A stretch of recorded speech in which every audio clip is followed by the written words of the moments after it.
Hello, this is Eric, and I just saw Guardians of the Galaxy for the first time. Not Guardians of the Galaxy 2, the first one.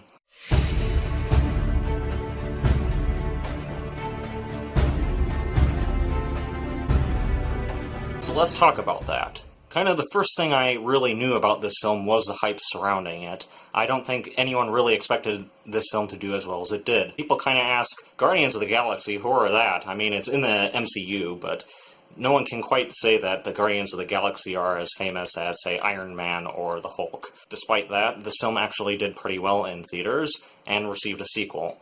And I can really see why. This film has a very strong and coherent plot, able to go from plot point to plot point in a really smooth way, and even slip in some very good character moments here and there. The comedy is not actually what seems to be a main point, but it's actually used to accentuate the plot and the characters, used to deliver a more realistic, almost human tone, which is kind of funny given that most of the characters are actually aliens. Speaking of characters, let's start with Star-Lord. Star-Lord is an unlucky rogue with a conscience. He's not exactly what I would call a jerk with a heart of gold, because he's not exactly a jerk, per se.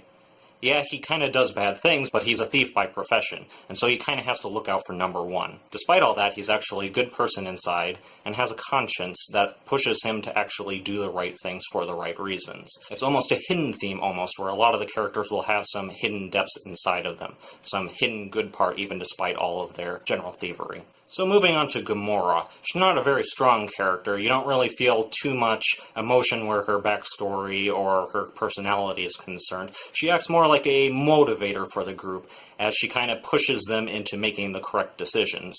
For example, when Star-Lord had a crisis of conscience, she kind of pushed him into doing the right thing and actually going after the Infinity Stone once Ronan had taken it. I guess you could kind of say that she's the heart of the group, which is actually pretty funny because she doesn't actually seem very emotional at all. Drax I liked. He's a very good character, but he doesn't quite live up to the moniker of the Destroyer.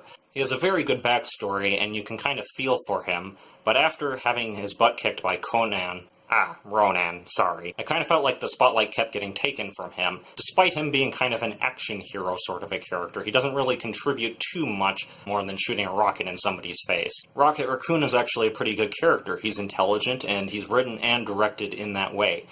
Instead of kind of being faux intelligent like you would see in some mystery stories where the writers don't entirely know how to write intelligent characters, you can actually see in Raccoon's actions and behaviors how smart he is. His inner conflict is also very believable.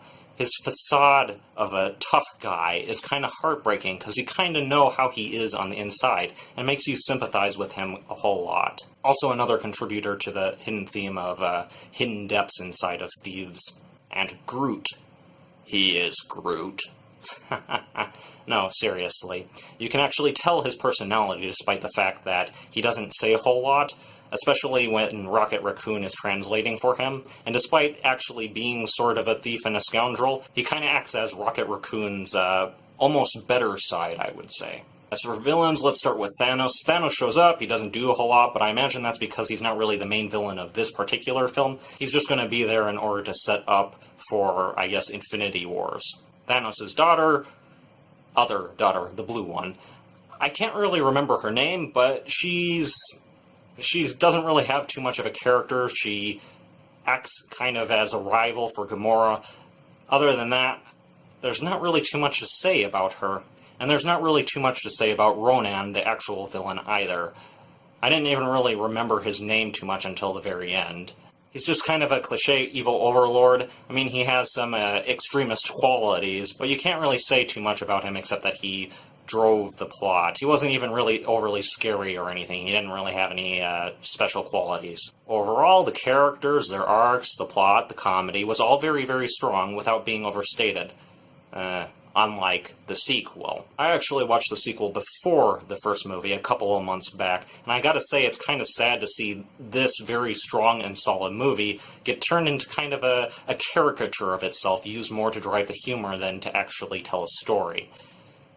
Even though this wasn't my favorite Marvel movie, it was still a very good movie. And so it's kind of sad to see it reduced to that in the sequel. So yeah, those are my thoughts on Guardians of the Galaxy. Please let me know what you thought in the comments below. Don't forget to like and subscribe, and have a nice day.